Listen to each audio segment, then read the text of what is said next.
Welcome back to Legal Marketing Moments. I'm Nancy Myrland with Myrland Marketing and Social Media. I just got back about a week and a half, 2 weeks ago from the Legal Marketing Association annual conference. And this year it was in Hollywood, Florida. And we had about 1,100 attendees, which is up from the pandemic because last year it was about 800 and some. And then the year before, which was really during the pandemic, only about 300 and some. And we've been known to have 1,500. So the conference is definitely back in what will be full swing, I think, next year. But quick message for you that if you have any trepidation about sending your people, your marketing and business development people at every level to these conferences, but you're also worried that they appear as though they are a bit of a boondoggle because what you know of conferences is that they're typically in really nice places with really nice meals, with really nice weather, not always actually, and that your people are just going to be playing around and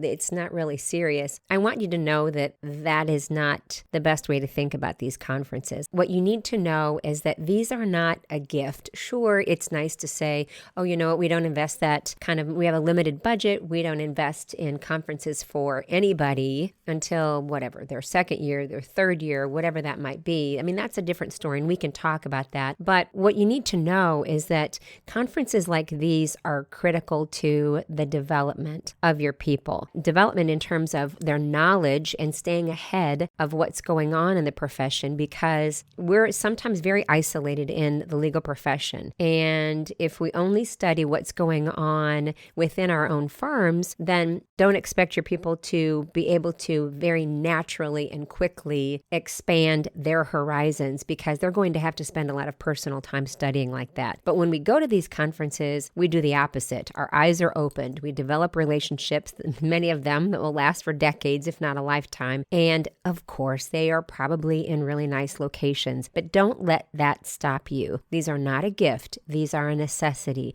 If you want your people's minds and skills to grow, expand, become more polished, more precise, more focused, then I really think you should consider making it a requirement, actually, that people find a conference to invest in. All right. If you have any questions, let me know. I'm at nancy@myrlandmarketing.com, and that's MYRLAND marketing.com, or go to my website, which is myrlandmarketing.com. All right. Conferences, they are a necessity. They're not a gift. Take care. Bye-bye.